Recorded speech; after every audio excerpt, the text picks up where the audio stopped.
Yeah,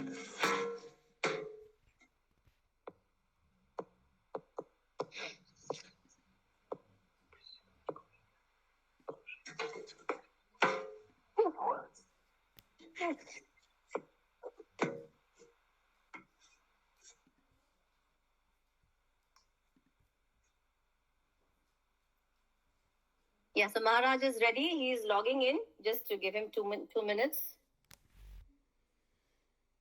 So we sent the link. We were before time in sending the link to this time. So he was not able to find it. Normally we send it the day before. So he's saying, where? I don't see it. I said, no, Maharaj, it was 2-3 days before. That's why you're missing it. And then he got it. So he'll be joining us shortly.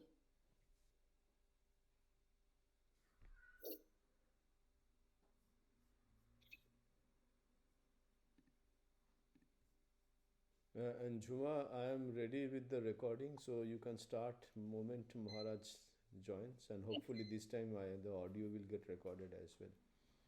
Hey. Yeah, we did do a test, so it got recorded. So keeping fingers crossed anyway, and His grace, of course. Yes, Joy Thakur, Joy Ma, hello everybody.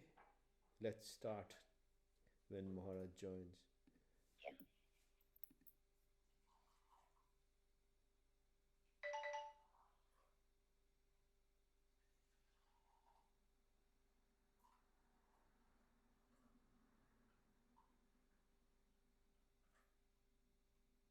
Welcome, Maharaj. Pranam, Maharaj. Welcome on behalf of Tat Padam. So nice to see you after a long time. Yeah, namaskar.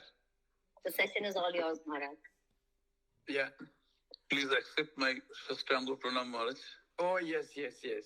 Namaskar. Om Sapakaya cha Dharmasya Sarva Dharma Swarupine Avatara Varishthaya Ramakrishnaya Te Namaha Jananim Sharadam Devim Ramakrishnam Jagadgurum Padapadme Tayo Sritva Pranamami Muhormuhu Namasri Atirajaya Vivekananda Suraye Satchis Sukha Swarupaya Swamine Tapaharini. So, Thakur is in the company of Vidyasagar. He says, in Kali Yuga, man being totally dependent on food for life cannot altogether shake off the idea that he is the body. In this state of mind, it is not proper for him to say, I am he. When a man does all sorts of worldly things, he should not say, I am Brahman. Because no, Brahman means completely recognizing that the world is unreal, having nothing to do with the world, being completely, virtually the world should not even exist for you, that kind of a state. Unless you completely negate the world, I think even whatever be the reality that you give, there are some who say the world is totally non-existent, some who say it's all appearance, some who say it's all manifestation of Brahman. See, the world should not impinge you, or world should not attract you in any way. You should not be bound in the least by anything in the world. When you can really reach that state, then only you can say you are that consciousness, you are that Brahman, you are the dark. Till then, it's really absolutely meaningless to say that I am Atman, I am Brahman, and behave like this. One wandering sadhu, somebody had come to Dakshineshwar. He was doing all sorts of things and he was talking about jnana. Thakur used very strong language, can't be repeated. He said, I spit upon it, and even he used a worse expression. So I don't believe in such a knowledge. So he says, those who cannot give up attachment to worldly things and you find no means to shake off the feeling of I, should rather cherish the idea, I am God's servant, I am His devotee, and can also realize God by following the path of devotion. So ultimately, it's only the finer distinction, the finer perception of reality, that only matters. Otherwise, whatever path you take it sincerely, do it with tremendous perseverance, dedication, and intensity, you will reach the goal. See, ultimately, what it is ultimately, it is beyond words. Scriptures themselves say, Yato vacho nivartante aprapya manasase, avang manasa gocharam. These are the expressions used for that ultimate reality. Why give it a name? Call it God, call it Brahman, call it Supreme, call it consciousness. They are all one and the same. So, where is the difference?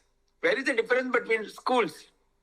When you come down from the state of that supreme realization, how you perceive the manifested world, this is where they fight. That's why Thakur says everything leads to the same ultimately. And our sages said, ekam sat vipra bodha vadanti. How can you see if the ultimate truth can be different? It's not the ultimate truth at all. Ultimate truth is ultimate. Truth is ultimate. There's nothing beyond that. There cannot be a second thing. Now, what is the name that you give? You call it Brahman. When you call it God, you give it a Nama and Rupa. But it's the same reality. It's not different. So only when you come down from that level, then when you try to explain this world, how you perceive it, do you experience it? Does it exist for you? Does it not exist for you? So your relationship with the existent world, coming down from the state of realization, is what people are fighting about. Let us not worry about that now. Let us reserve it for a later date. As on date, where we are. Can we do that kind of a sadhana with intensity, with all seriousness, with all dedication, with all diligence? That is what matters. It can be jnana, it can be bhakti, it can be yoga, it can be karma, anything is fine. See, everything, see, for that matter, even what happens in karma. When you do with such intensity, completely your I, me, that's completely erased. What happens ultimately when you go to the highest level of jnana? There's no I, there's no individuality. It's all completely erased. There's only that ultimate truth or Brahman. So in the same way in karma also, if you do with such intensity, if you can erase everything else about you, about your attachments, about your requirements, about your body consciousness, about your being mind, your being everything. If all that can be completely erased, what would remain? Only that ultimate truth or one only, nothing else. So there is nothing to feel less about it. In devotion also. See, you talk so much about God, God, God, God, God. Accepting God, everything else is wiped out. If God is the only reality remaining, nothing else, the same as the only reality, the Brahman. So in yoga also, when you dive deep into meditation, what happens? Everything goes. All there is manonash, vrittinash. There's nothing. There's only the total stillness, silence. And that silence is same as Brahman, nothing else. But the attitude that we assume, that should be relevant to where we are. Supposing you have commitments, you have attachments, you have other things to do, you are busy, you are not able to deny all that, then don't worry about denying the world. Accept that it's God's power, God's manifestation, God's creation, Shakti. Work your way slowly. The jnani gives identification with the worldly things, discriminating, not this, not this. Only then can he realize Brahman. I think that is a difficult. See, the jnani says there is nothing but Brahman. So whatever that is non-Brahman is to be discriminated and given up. No, this is not Brahman, this is not Brahman, this is not. So, supposing you are in a family, you have certain duties, you have certain things to do, you cannot, anything, you have to negate only. Your dear ones, near ones, whatever you do, everything goes by the wayside. Everything has to be negated as not Brahman. So how can you have a attitude of reverence, service, love or affection towards something and also say that this is Brahman? So these two are, but if you have the idea that I am a God's servant, it's all God's, you can say yes, it's God's creation. God has brought this person in my life in the form of a husband or wife or a child or mother or father or anything. So that can go on. Your devotion to whosoever be your Ishta Devata, you can follow it with great intensity. and also say that it's all his play. He has brought about all this. I have nothing to worry, I have nothing to fear. He will take care of it. So again, that doesn't mean you can get attached, you can terribly bog down and things like that. No. There also you have to practice all that. But you get a small window or concession or whatever it is, where you can clearly say yes. So that's the advantage. It is like reaching the roof of a house by leaving the steps behind one by one. But the Vijnani, who is more intimately acquainted with Brahman, realizes something more. He realizes that the steps are made of the same materials as roof, bricks, lime, and bricks. That which is intuitively realized as Brahman, through eliminating the process of not this, it then found to have become the universe and all its living beings. The Vijnani sees the reality which is Nirguna without attributes, it's also Saguna with attributes. Probably you know this is something, a big deviation from the traditional school of Advaita, which is not ready to give any credence to the creation or world or anything. That's where Thakur's concept of Vijnana is something, looks definitely, it has some newness, it is shades of newness. Where he says, of course his example is very, very powerful. You use stairs or steps to go up. And then when you go up, you say, no, this is not the terrace. This is not the terrace. Then you go to the terrace. Obviously, you can't stay at the terrace all the time. You have to come down. You can go gaze at the stars, gaze at something, skyscrapers and all that. But then you have to come down to the terrace. You can't be there all the time. So when you come down, then you realize the steps, etc. are made up of the same material as the terrace. There is no difference at all. So, he has brought a wonderful way of accepting and accommodating the world. The world at no point of time have you to feel that it is totally illusory, negative, mithya. Not to that extent.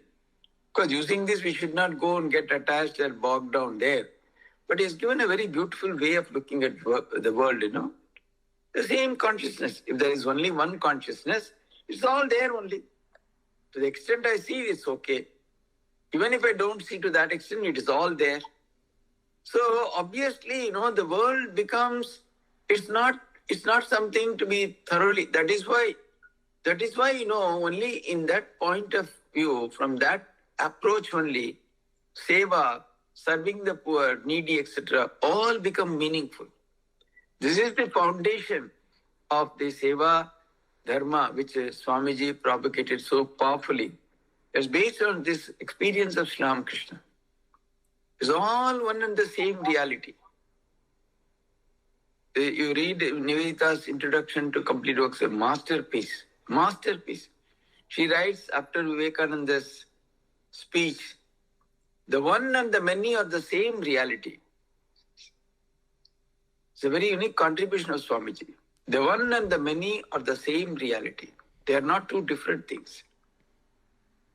So, if that becomes so, imagine, that's why Swamiji says, the carpenter, the factory worker, all are practicing only the same Advaita. The Vedanta can be as much a place, a factory or a workshop or a shop or anything can as much be a place of worship as the temple or the church or the mosque or anything. So if it's all only that, wherever you are doing that. So the more and more you remember, recognize, be in that, you go forward in spiritual life. The moment you forget, you come sliding down. So there is no need for anyone to feel, no, I should give up all that and go. No, in this very place, it is as good as the ultimate truth. Facing one-to-one with reality. See, that's what Sri Thakur clearly taught him. Swamiji was pressing him again and again for this Nirvikalpa Samadhi. But he said, see, what a narrow-minded person you are. I thought that you will become a huge banyan tree under the shades of which thousands of Scots souls will take shelter. And you are thinking about your own mukti. Why do you want to see God with eyes closed? Can you not see Him with eyes open? Swamiji's eyes were really open that day. So, that this is a very extraordinary contribution of Thakur Man Swamiji, that everything is sacred. So, Nivedita writes, henceforth, no more distinction between the sacred and the spiritual. To labor is to pray. All are modes of, worshipping the same ultimate reality. So definitely they have made a very singular, very specific contribution to our philosophy and ideas that way. So obviously, it's very, very, very important. So he says, a man cannot live on the roof for a long time. He comes down again. Those who realize Brahman in Samadhi come down also and find it is Brahman that has become the universe and its living beings. See, while before Samadhi, everything for them was to be negated, to be given up as unreal, as not Brahman. But after Samadhi, when they come down, they feel it's all the same reality. So a sense of a feeling of worship, devotion comes to everything, whatever you do.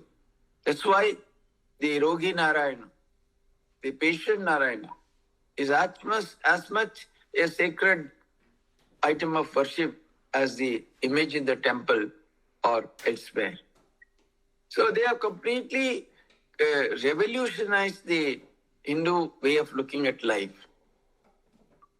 See, why? No, Swami, there is also a reason. He saw that this idea that the world is unreal is all to be negated. People would go to Himalayas, but what they were doing? Kind of, wasting their time. If anything happens, everybody would run if there is a bandara, if there is something is being given free and all that. That's not the state of Brahmajnana, दिन भर ऐसे चर्चा करते रहते थे, हाँ जगत तीन काल में नहीं है, लेकिन कोई कुछ दे रहा है तो सब दौड़ते. So that kind of Brahmajnana, what is it? He said no. On the other hand, if they can be brought to work in the society, what remarkable contribution. That's because, Swamiji was so compassionate. He had such a huge heart. So when he went on his Bharat Parikrama, he was so deeply moved by the poverty and the illiteracy of people. No. He clearly says, I do not believe in a religion, in a God who cannot wipe the tears of a widow, but he promises heaven. I don't want such a God, he says. Can you solve the problem here and now? That's why everything is sacred. Now people often come and say, oh Maharaj, you thought you're all sadhus, you're so busy, you're talking in phone, you're talking in there, you're doing that. Yes, we are doing. But there's a difference. It's the attitude. You can have millions and yet be the most detached person. You must have only 5 rupees and be the most attached person also.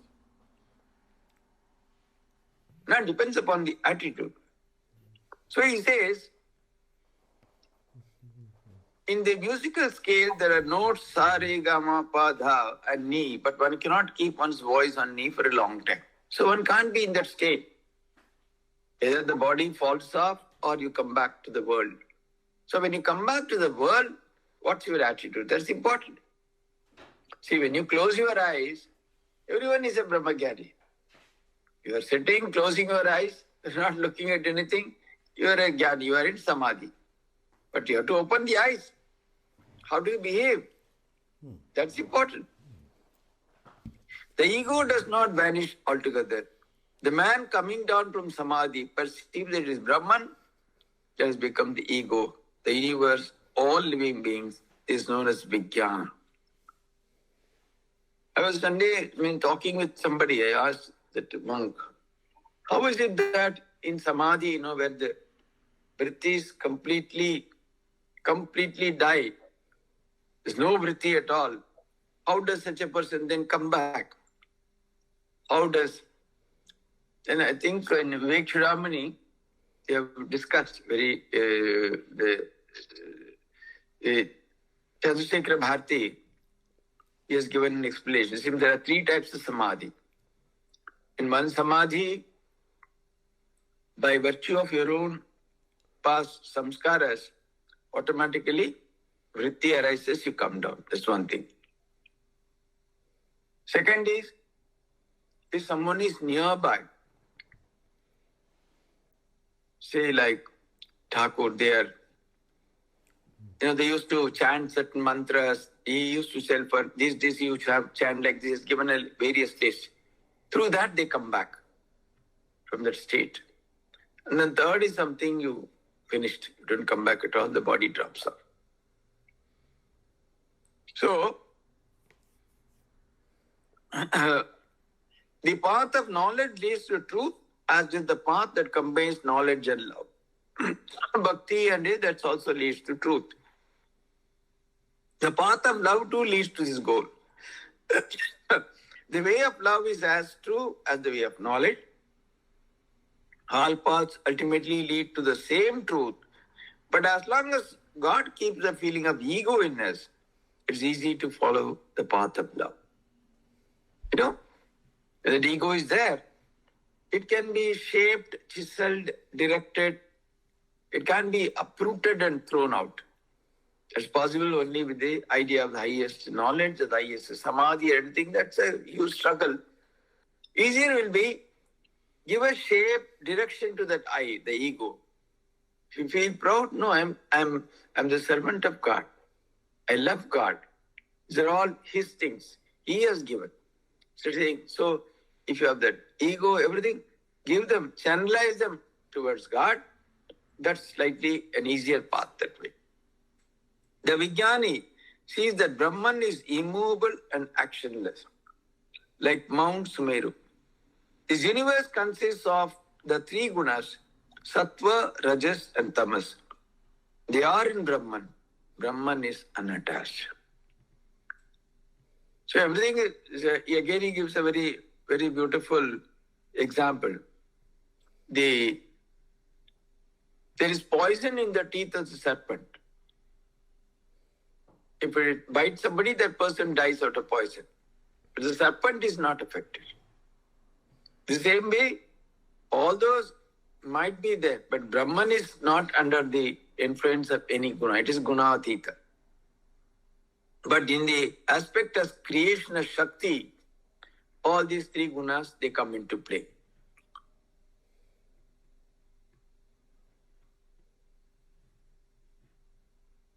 The Vijnani further sees that what is Brahman is the Bhagavan, the personal God.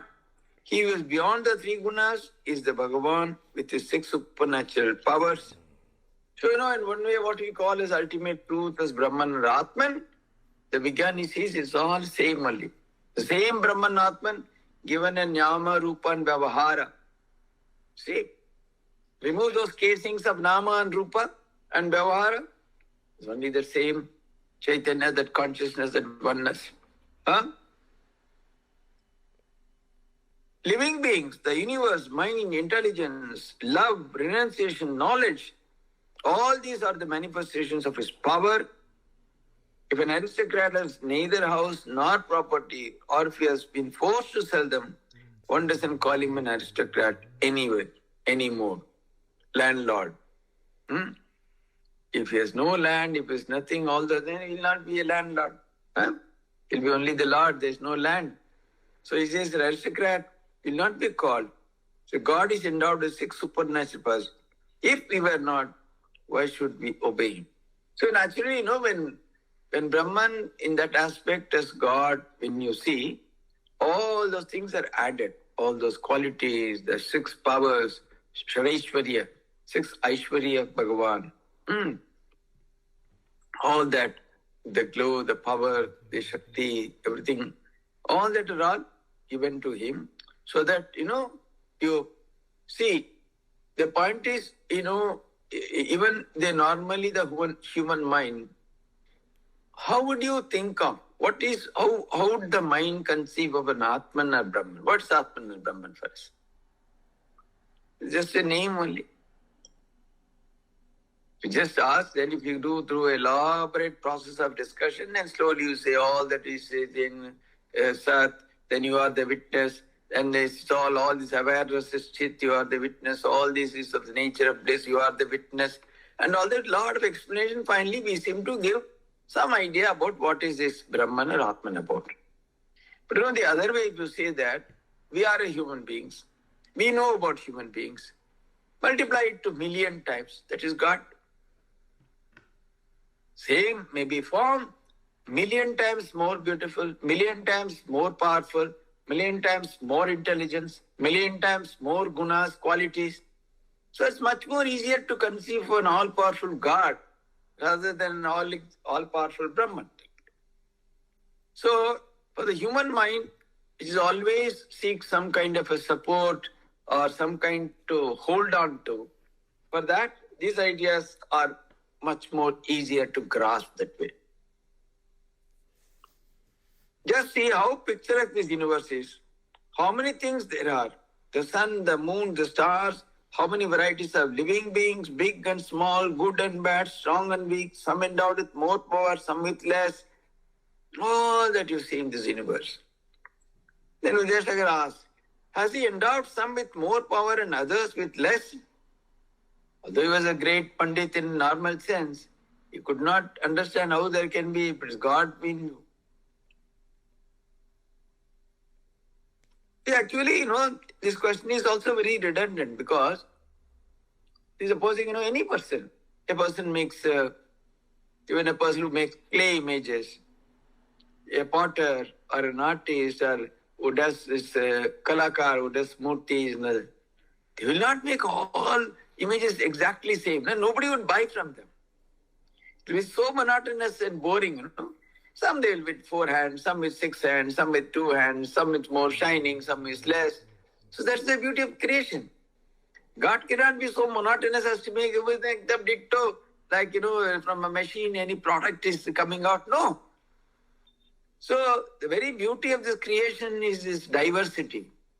Some are tall, some are short, some are fair looking, some are dark looking, some are this, some are that, some are men, some are women. So obviously, how you would ask the question, have we endowed some with more power and some less? It's something so very obvious. See, in fact, why should even be a distinction as man and woman? There could be only men. It's all God's creation. It could be only women also. So all this is obviously, that is the beauty of creation, no? So much of diversity, so much of, that's the fun, that's the beauty. Sri Ramakrishna says, yes, as all-pervading spirit, he exists in all beings, even in the ant. So as Brahman, it's all same. As consciousness, it's all same. But when you give Nama and Rupa, it is. But the manifestation powers are different in different beings. Otherwise, how can one person put 10 to flight while another can't face even one? And why do all people respect you? Have you grown a pair of horns? Laughter. You have more compassion and learning. Therefore, people honor you and come to pay you the respect. Don't you agree with me? Vidyasagar smiled. Obvious. It's very, very obvious. In creation, there is diversity that we can see. But it is foolish to say that God is partial to some, cruel to some, is nice to some. God is not a fair God. No. You think it is like that. It is your perception. Somebody else might perceive it very differently. And God's perception, it's all a play, a matter of this thing for a few days. As man, woman, elderly, young, these, that. So everything would go in one day. What is all that? Why should we pay so much? See, a potter fashion so many things. Just one swipe, everything is gone. Again, new set of images come up. So, if you think that this world, this existence, this life, all that is great, tremendous, and all that, then all these questions come. Then if you consider, no, either there's only one truth as Brahman or Atman, or God and His creation, then it is God's will, it's God's sweet will and pleasure. Why He has done, we have no answer. We can't answer. There are so many things you can't answer every day. Even in your life. See, you make the same thing you make day after day. One day it comes, the parota बहुत very nice, बहुत सुंदर है. एक ना रे क्या बनाया तुम? अरे इतना साल 20 साल से बना रहे हो. Why? Did you deliberately put more salt or more masala or more anything? With the same mind, same application, same thing, why it comes differently? So creation में वैचित्र रहना बहुत सहज है. It's absolutely it's the law of life, law of existence. It cannot be avoided. Cannot be avoided. If you understand that, if you pay too much credence, so much of importance to this life, that means you are more and more rooted in body and mind. The moment you take away these two equations from your mind, what is good looking, what bad looking? Everything is all, everything it was revealed to Sri Ramakrishna, bone, flesh, everything covered with flesh, covered with skin. That's body. What is that? So much admire, people run behind this and this and that. After a few years, you yourself can't look at your own body in the mirror. It looks horrible. Oh, I am Vishwa Sundari. Kya ho gaya mera? That's the nature of life. Everything will go away. So if you think that's okay, it is given, God has given, let me put it to use in a very wonderful way. That's the way of looking at life, rather than clinging to anything and being attached and so on and all that. There is nothing in mere scholarship. The object of study is to find means of knowing God and realizing Him. A holy man had a book. When asked about what it contained, he opened it and showed that on all pages were written the words Om Rama and nothing else. Why is telling? Just had so much, probably had so much hidden pride that he was a very learned person. He was very learned in the normal classical sense, in the sense of academics, in terms of the bookish knowledge, what we call as learning on this life. No, it's of no use. How he's asking, has God given more powers to somebody, less somebody? So this knowledge will not work.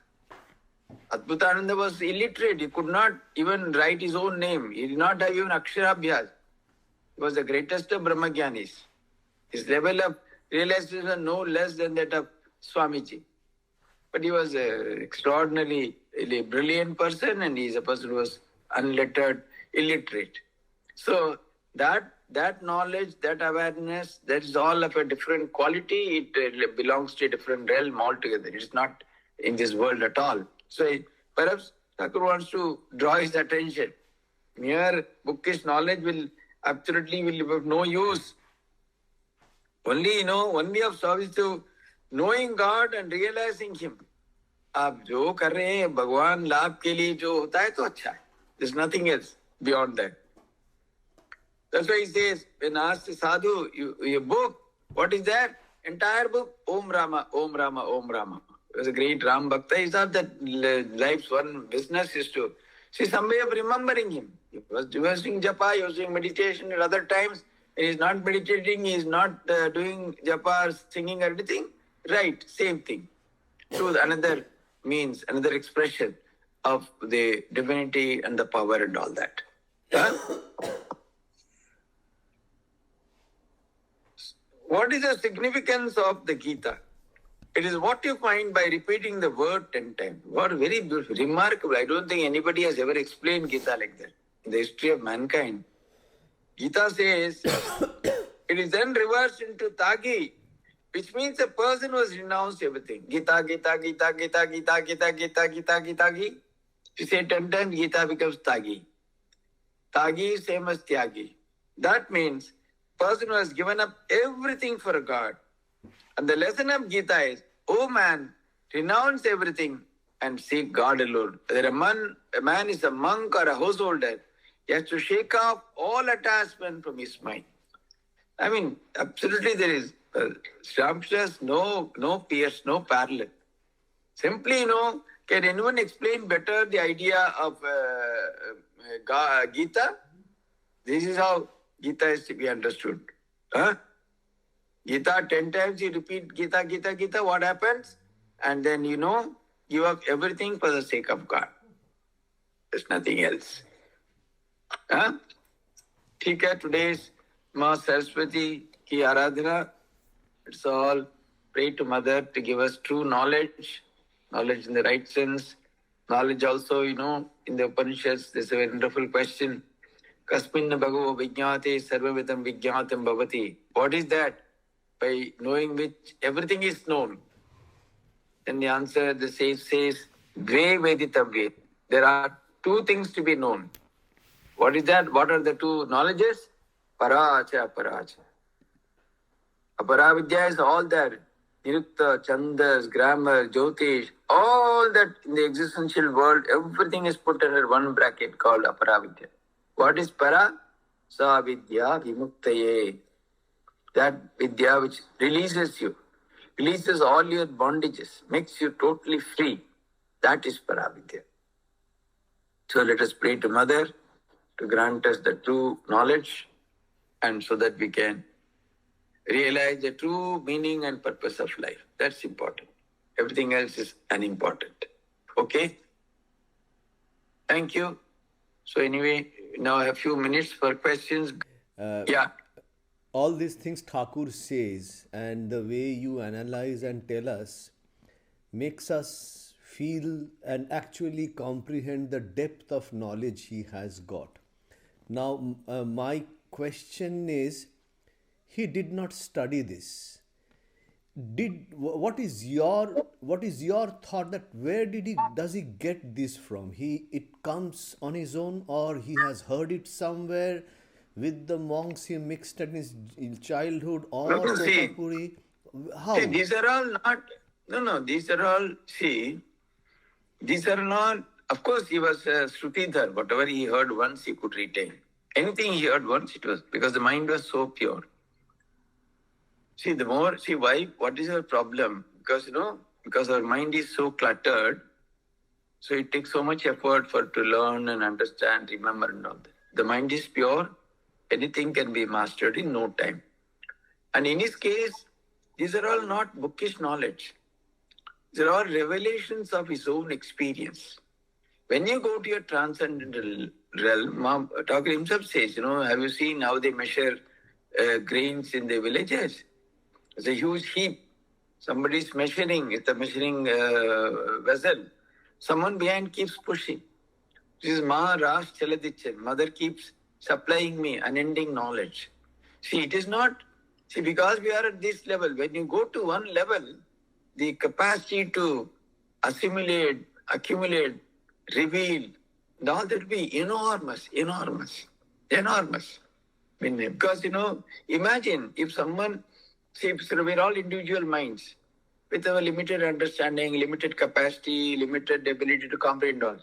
Suppose someone is in touch with the entire whole world, cosmic mind. Imagine the source. Anything, anywhere. We draw only from this one mind. Now I can't even draw from your mind. But supposing I have connection to your mind, I can use Pratish knowledge also. So like that, if someone has connection with the entire world, imagine his reach and his source. So anything is possible for such a person because he was in touch with cosmic mind. So only from that state, such revelations used to happen in his life. From the individual mind to the cosmic mind. That connection, the meditation is all about, and spirituality is all about that connection between the jiva. Spirituality, there's all various levels. That is the highest level of realization. Only when one is absolutely established in that Nirvikalpa Samadhi, and not just once, be completely established all the time. When he is talking or when he is doing something, not that he has lost touch with the Supreme. Right. It's all there.